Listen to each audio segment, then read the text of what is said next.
વર્ષો પછી અદ્યતન સુવિધાઓથી સજ્જ કોટંબી ઇન્ટરનેશનલ ક્રિકેટ સ્ટેડિયમ વડોદરાને મળ્યું છે અને અહીં ક્રિકેટરો માટે તમામ સુવિધાઓ પણ ઊભી કરવામાં આવી છે.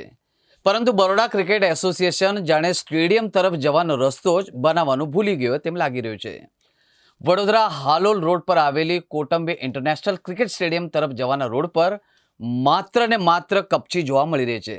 દર્શક મિત્રો, સૌથી પહેલા આ સ્ટેડિયમમાં ભારત અને વેસ્ટ ઇન્ડિઝ મહિલા ક્રિકેટ ટીમો વચ્ચે 3 મેચની વન ડે સિરીઝ રમાઈ હતી અને ત્યારબાદ વિમેન્સ પ્રીમિયર લીગની 6 મેચ રમાઈ હતી અને હવે ઇન્ટરનેશનલ માસ્ટર્સ લીગની 6 મેચ રમાઈ રહી છે. અહીં ઇન્ટરનેશનલ કક્ષાના ક્રિકેટર્સ મેચો રમવા માટે આવે છે અને તેમને સ્ટેડિયમ સુધી પહોંચવા માટે ઉબડખાબડ રસ્તો છે, જેને કારણે ક્રિકેટર્સ અને મેચ જોવા આવતા ક્રિકેટ રસિકો હેરાન પરેશાન થઈ ગયા છે. માત્ર રસ્તો જ નહીં પણ પાર્કિંગની પણ અહીં મોટી સમસ્યા છે. 32,000 પ્રેક્ષકોની કેપેસિટી ધરાવતા આ સ્ટેડિયમમાં હજી માંડ અડધી સંખ્યામાં પ્રેક્ષકો મેચ જોવા માટે આવે છે. તેમ છતાં અહીં પાર્કિંગની સમસ્યા ઊભી થાય છે અને લોકોને રોડ પર વાહનો પાર્ક કરવા પડે છે.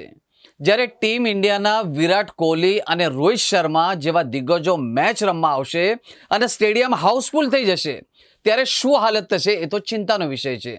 જેથી પાર્કિંગ વ્યવસ્થા પણ ડબલ કરવામાં આવે તેવી લોક માંગ પણ ઉઠી રહી છે.